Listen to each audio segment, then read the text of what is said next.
Oui, bonjour, Monsieur Bernard Vignedoux. Oui, oui. Oui, bonsoir, je suis Christian Steves de la Web Radio aux Villes Lumière. Ce soir, je serai accompagné de mon confrère Stéphane Chavignan, qui est psychologue et préparateur mental. Et nous allons aborder donc votre carrière, aussi le Paris Saint-Germain, et puis la Coupe du Monde, inévitable. Donc, je vais commencer par la traditionnelle petite biographie vous concernant pour nos auditeurs. Donc, vous êtes né le 31 janvier 1947 à Saint-Germain-en-Laye. Vous avez été milieu de terrain au RC de Paris, au PSG, au Paris FC, à l'AS Monaco. Et par la suite, vous avez été ensuite, vous avez été entraîneur au Paris Saint-Germain, à Strasbourg et à Valenciennes. Et pour les gens qui ne sauraient pas, une anecdote assez importante, enfin un événement pour les fans du PSG, vous êtes le premier buteur de l'histoire du Paris Saint-Germain. Et lors du troisième but marqué par le PSG, qui était le 16 décembre 2012, vous avez remis le prix justement le trophée du 3 millième but du PSG à Ezequiel Lavezzi, dont nous reparlerons un petit peu plus tard. Donc c'est vrai que vous avez quand même, on a la chance de vous avoir avec une carrière quand même très très importante. Donc comme je ne peux pas parler de tout et qu'on n'a pas assez d'informations sur vous, tout ce que vous avez fait, est-ce que vous nous parler un peu justement de votre carrière, comment elle s'est passée, les temps forts aussi? Oui. Écoutez, il y a une chose qui est importante, c'est qu'à l'époque où moi j'ai commencé à jouer au football, il y avait moins de pression, il y avait moins d'objectifs à long terme, et donc ça s'est fait tout seul, quoi. Et donc j'ai joué à l'AS Andrézy pour commencer pendant 4 ans, ensuite je suis parti au Racing Club de Paris, et là, le Racing Club de Paris, c'était à l'époque une équipe les meilleures les plus importantes de France, hein, avec Reims en particulier. Et donc là, j'ai fait 4 ans, et la dernière année, j'étais étudiant, donc j'étais à l'école normale d'instituteur en première, et j'ai fait toute la saison en Ligue 2 en étant interne. Alors, je ne vous dis pas les entraînements, etc., comment ça pouvait se faire. Donc c'est déjà assez exceptionnel sur ce plan-là. Et tout ensuite a été guidé par le fait, effectivement, que j'avais besoin des études parce que j'essayais de prévoir un petit peu l'après-football, quoi. Et donc voilà, c'est pour ça qu'après le Racing Club de Paris, je suis revenu au Stade Saint-Germain-Noir, et l'année de la création du PSG, donc en 70, à la fin de saison, on est monté en première division, j'ai été élu meilleur joueur de Ligue 2, et en même temps, j'ai réussi mon CAPEX. Donc je me suis retrouvé, j'avais déjà un diplôme d'enseignant avec moi, quoi. Et puis après, ça s'est enchaîné, donc 2 ans PSG, 2 ans Paris FC, 3 ans à Monaco, et là, à 30 ans, je me suis dit, il faut encore quelque chose en plus, donc je suis revenu sur Paris, j'ai fait kiné, j'ai fini au Paris FC, et puis voilà, et puis on a fait la 3e montée, j'ai fait ma 3e montée en Ligue 1 avec le Paris FC, et ce que j'avais fait avec le Paris SG première saison, et puis avec Monaco aussi. Voilà, donc et puis j'ai ralenti un petit peu parce qu'avec kiné, donc les stages, on pouvait pas s'entraîner normalement, on ne pouvait pas être disponible. Et j'ai lâché progressivement et je suis parti au PSG en fait. Et là, avec un diplôme de prof EPS, avec un diplôme de kiné, ça m'a permis de voir l'avenir sans avoir peur de rien avoir. Et donc je suis revenu au PSG en 81. 11 ans sur la 3e équipe du club, un entraîneur-joueur, 15 ans nationaux, et ensuite 4 ans sur le centre de formation. Donc cette fois-ci, je suis revenu dans le football à temps plein. Donc 4 ans là, et puis après c'est les départs sur Strasbourg et sur Valenciennes. Et un dernier retour.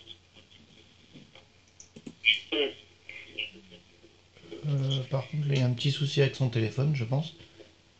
Attends. Pardon. On avait un petit souci avec votre téléphone. Mais c'est bon, on vous a retrouvé, voilà. Voilà, oui. Oui. Donc, mais oui, je vous en prie, continuez, si vous, parce que c'est vrai que c'est passionnant. Parce que ce que je note déjà, moi, c'est que, voilà, vous permettez à tous les fans de la génération actuelle de foot et de voir que, à l'époque, et elle n'est pas si lointaine que ça, cette époque, où c'est vrai que déjà, quand on arrivait à 30 ans, des fois même moins, on pensait reconversion, et c'est vrai qu'il fallait généralement assurer un travail derrière. On n'était pas non plus, il fallait assurer assez jeune. Hein, c'était pas les sommes de maintenant, c'était pas les carrières qui dépassaient beaucoup les plus de 30 ans, et beaucoup de joueurs n'avaient pas forcément la capacité de passer les diplômes, et c'est vrai qu'on a eu des grands joueurs, y compris en équipe de France, qui ont été par la suite représentants, qui ont eu un magasin de sport ou un bar et tout, parce qu'il fallait vivre après la carrière de foot. Hein. Et c'est vrai que ça, c'était... Bon, il n'empêche que j'ai eu mon brevet à 20 ans, donc j'ai traîné en route et il a fallu que je m'accroche énormément, parce que bon, j'avais un milieu social qui n'était pas... qui ne me permettait pas de me suivre, parce que mes parents étaient commerçants et donc ils ne pouvaient pas se libérer. Donc ça veut dire après aussi que c'est aussi un tempérament sur le fait de vouloir absolument réussir. Pour la famille, pour tout ça, pour moi, c'était important. Bien sûr. Et justement, ça va me permettre un peu de faire la transition avec le PSG actuel. Et je vais d'abord parler, avant de parler du PSG en général, comme je disais, donc vous aviez remis le trophée à la Bézi pour le troisième but du PSG. Est-ce que vous pouvez nous parler un petit peu justement de la Bézi, ce que vous en pensez sur le plan footballistique et tout La Bézi? Oui.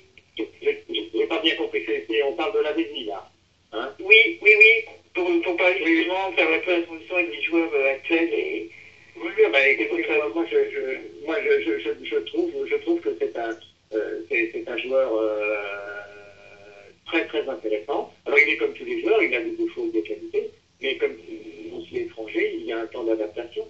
Et je pense que c'est un garçon qui est hyper généreux, qui se dépense sans compter. Et c'est évident qu'il a eu une période où il n'était pas très efficace. Mais bon, ce qui fait plaisir, c'est c'est quelqu'un qui s'est bien accroché, et qui à l'arrivée, arrive à marquer, et puis se met de plus en plus à l'aise. Même dans les mauvais moments, c'est vrai que c'est un joueur qui fournit beaucoup d'efforts, hein, Ezequiel Lavezzi. Oui, comparé à d'autres que je ne citerai pas, je veux dire, il lâche rien, quoi. Vous pouvez les citer. Vous pouvez les citer, on est là pour on peut en parler. Non, mais c'est un peu le caractère de chacun. Il y a des gens qui sont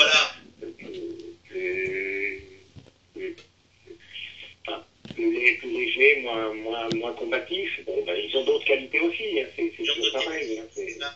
C'est quelqu'un de très battant, c'est vrai, même quand il est moins efficace, c'est quelqu'un qui est très combattant.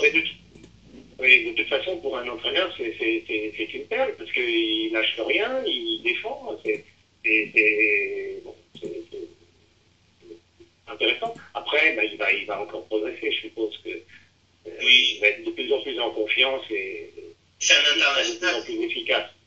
C'est un international, il est quand même dans la liste des Argentins. Oui, en plus, c'est vrai. Oui. Et peut-être aussi votre avis sur Lucas. Lucas,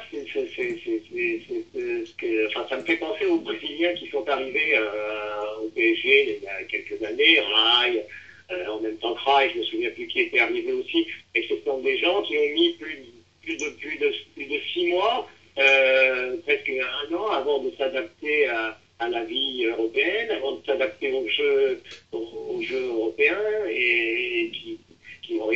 je pense que lui, bah, pour le moment, il essaye, mais pareil que l'avait dit, il est courageux, il s'accroche. Bon, il a des dons pour perforer une défense assez exceptionnelle. Après, il lui manque le petit truc peut-être qui va qui lui permet de faire des passes décisives. Peut-être, mais encore des passes décisives, il en a fait pas mal. Alors, moi, je trouve que c'est un garçon aussi, un jeune qui est très intéressant. Encore un joueur aussi qui est, quand vous le mettez sur le terrain, il ne reste pas dans son coin, il participe au jeu, il participe à l'action défensive surtout, ce qui est contraignant pour un attaquant. Mais c'est très bien. Oui. Et si on parle un peu de façon générale du PSG, c'est-à-dire en fait pour vous un peu un point sur la saison qui vient de s'écouler et puis surtout sur l'avenir en fait, parce que maintenant c'est l'avenir qui nous intéresse. Sur l'année, il y avait un challenge pour l'entraîneur de faire pratiquer un jeu à partir d'un jeu au sol, avec un jeu de passe, avec de la patience, etc. Il a réussi à trouver des gens capables de mener ça. Je pense à Mota, Matuidi, donc tous les milieux de terrain en particulier ont donné le tempo, ils ont permis au jeu du PSG d'évoluer, d'être moins nerveux, d'être patient, et puis cette patience, elle débouche toujours sur des résultats, et ça, c'était fabuleux, quoi. C'était fabuleux. Non, je pense que ça, c'est une bonne chose. Après, pour l'avenir, c'est difficile. Après, je sais pas, on ne sait pas trop. Là, la plupart des joueurs vont rester, je suppose, donc les affinités vont augmenter certainement, et je pense qu'après, il faut certainement, enfin, je sais pas, moi, mon point de vue, il serait important de trouver quelqu'un sur le côté gauche qui puisse effectivement amener un plus offensivement en attaquant. Peut-être un latéral droit éventuellement, parce que c'est vrai qu'ils ont été un peu en difficulté, mais bon, c'est des bons joueurs, donc je pense avec une année de plus, c'est encore bon. En plus, sur le côté gauche, Maxwell, il a derrière lui un joueur qui s'impose, donc je pense qu'ils vont, si tout va bien, ils vont encore faire une très belle saison. Vous pensez à des noms quand vous évoquez, même si ce n'est pas des projets étudiés, mais vous avez des noms qui pourraient justement renforcer cet effectif au niveau du latéral droit, le côté gauche aussi. Non, j'ai pas de nom. C'est vrai que sur le côté gauche, on fait la mode en ce moment d'avoir des droitiers. Donc, effectivement, pourquoi pas un droitier, pourquoi pas un gaucher éventuellement. Non, j'ai pas de nom précis. J'ai pas de nom précis. Et ce qui est sûr, et peut-être malheureux un petit peu, le PSG, il a besoin de faire vite, d'avoir vite des résultats. Donc, il ne peut pas se permettre d'avoir trop de jeunes joueurs. Donc, ça veut dire qu'il faut déjà aller rechercher un joueur à maturité avancée, parce que si on veut gagner la Ligue des Champions, c'est indispensable, quoi. Non, mais quand vous dites vite, ça nous renvoie encore à cette problématique du temps et de l'expérience. Et celle-là, c'est vrai que voilà, Chelsea a mis, pourtant Chelsea avait des moyens derrière eux, et a mis quand même un certain temps pour arriver à décrocher plusieurs titres en d'Europe. Mais bon, souhaitons au Paris Saint-Germain que ça arrive plus vite, hein. C'est notre souhait, mais voilà. Oui.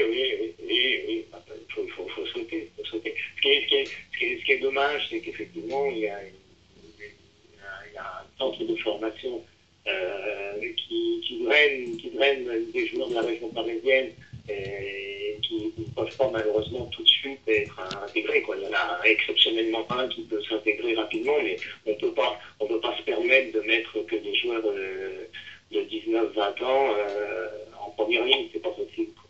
Oui, c'est sûr. C'est dommage, parce que puis il y a tellement de monde aussi, c'est une région tellement dense que on ne peut pas reprocher. Moi, je suis un des premiers à dire, on ne peut pas reprocher au Paris Saint-Germain de rater, de manquer des grands joueurs qui viennent de la région parisienne. On peut après critiquer certains qui sont au centre de formation et qu'on n'a peut-être pas pu faire autrement, ça oui, mais on ne peut pas critiquer des joueurs qui sont partis ailleurs parce que sur une population de 12 millions d'habitants, comment fait-on? Ah non, mais moi je trouve ça extraordinaire, parce que comme j'ai participé à la formation, aux programmations, etc., bien, on fait le maximum pour que les joueurs puissent, s'ils ne sont pas chez nous, puissent aller à l'extérieur, et effectivement, c'est notre but.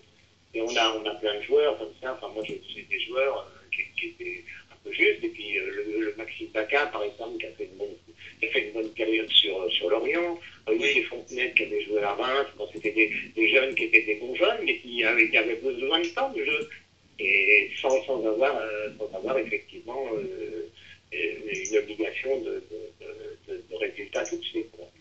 Oui. Mais c'est aussi le but du centre de formation, c'est d'accompagner ces jeunes aussi, parce que ces jeunes, plus tard, ils peuvent revenir. Hein. Oui, c'est sûr. Travailler avec d'autres clubs. Oui. Et je ne sais pas si Stéphane a d'autres questions, peut-être, là? Moi, j'ai pas d'autres questions. En fait, j'interagis avec. Bien sûr.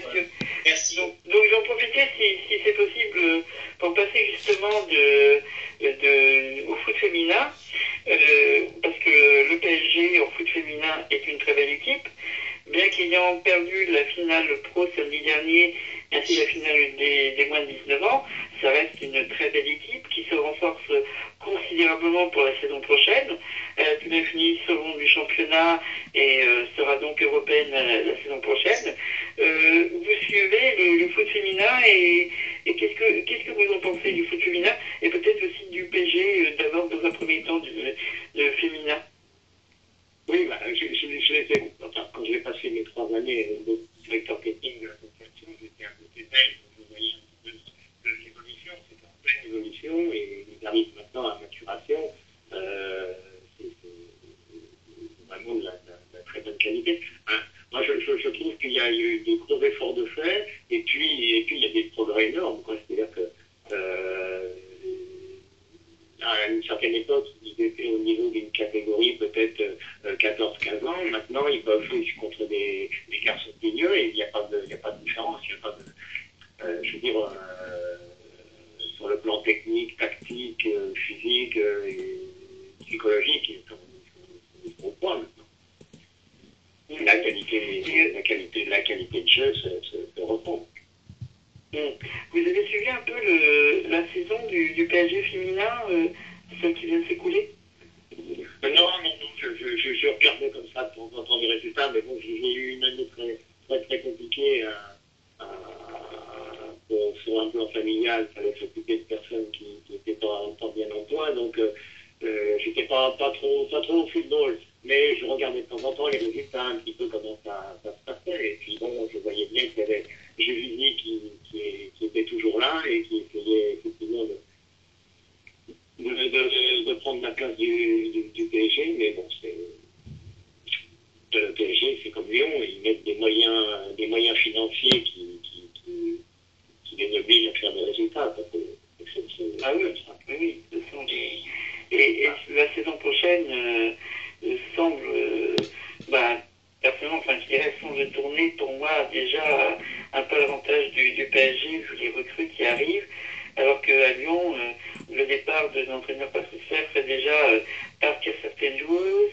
Il y a des rumeurs concernant d'autres joueuses. Moi, justement, j'avais la chance de couvrir la finale samedi dernier au Mans, et c'est vrai que comme je l'ai remis sur le site, il y avait entre autres rumeurs que Louise Annecy, que tout le monde appelle la Zidane des féminines, partirait. Alors beaucoup de différents clubs, certains la disaient même en fait partant pour le PSG, et c'est vrai que il y a aussi Montpellier qui a l'air de se renforcer, donc je crois qu'on peut espérer un bel avenir pour le foot féminin. Et un petit peu sur l'équipe de France de foot féminin, est-ce que vous avez eu l'occasion de suivre un petit peu plus, ou pas forcément juste sur l'année, mais petit peu l'évolution ces dernières années, parce que maintenant elles sont quatrième mondiale devant le Brésil. D'ailleurs, dans 7 minutes, le match France-Brésil en Guyane commence, match amical. Donc, un petit peu ce que vous pensez de cette équipe de France sur ces dernières années. Non, mais je crois qu'elle profite de tous les efforts qui ont été faits par la fédération, par les clubs. C'est-à-dire que c'était pas le tout de convaincre les filles à venir jouer au foot, mais en plus on leur a donné de quoi bien travailler, et puis les fruits du travail arrivent maintenant, quoi. Il n'y a pas de raison. Il n'y a pas de raison. Effectivement, mettre sur place tout le matériel pour qu'il y ait un développement rapide des féminines. Et ça, c'est tout à l'honneur de ceux qui se sont occupés de l'équipe de France féminine, et puis les éducateurs en dessous qui ont bien bossé, quoi.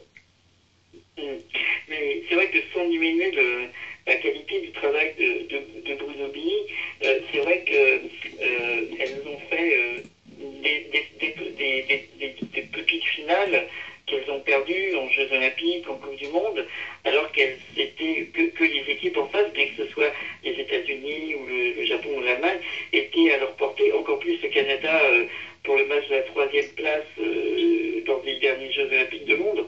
Et finalement, elles ont même fini toujours 4e. Est-ce que vous pensez qu'avec Philippe Bergerot, on franchit vraiment un cap et qu'on peut... Je crois que déjà avant, le précédent avait franchi un cap, il avait fait des notations, et en plus, je pense que là, Bergerot, il va amener aussi son expérience.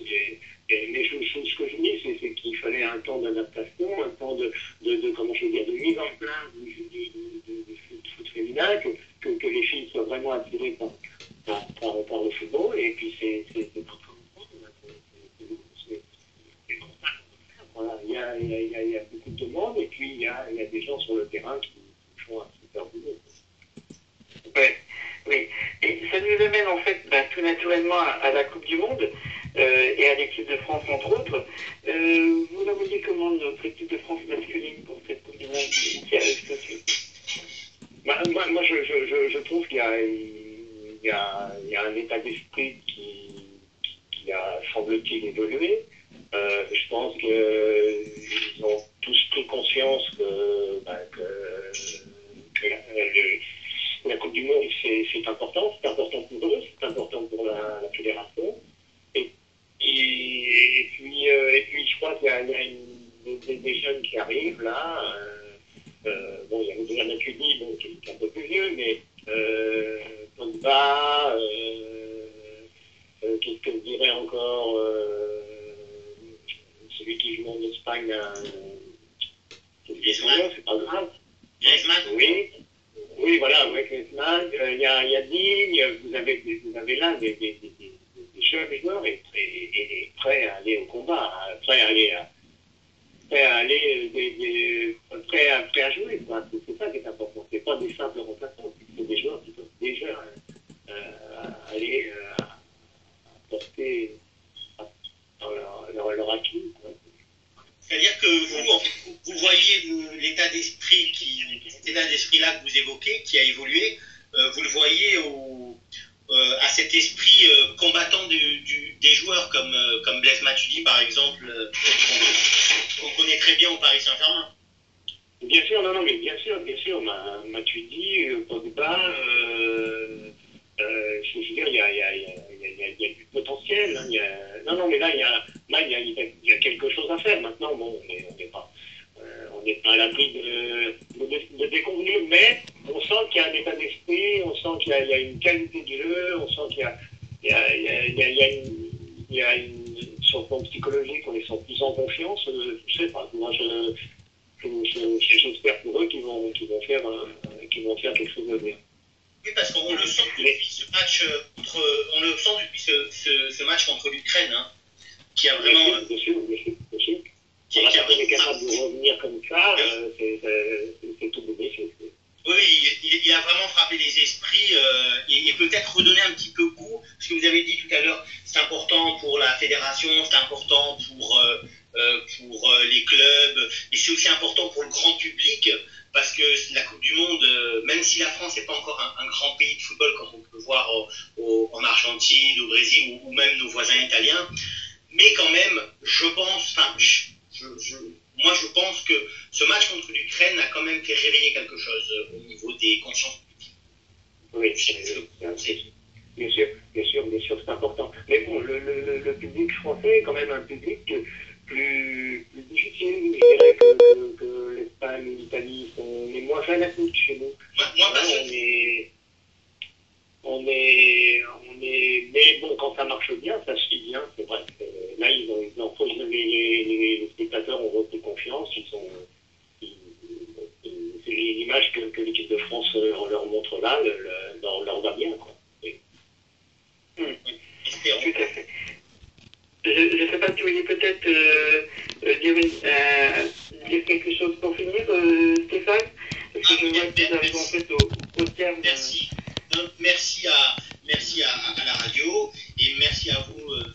Vignoudou, pour votre partage. C'est un plaisir.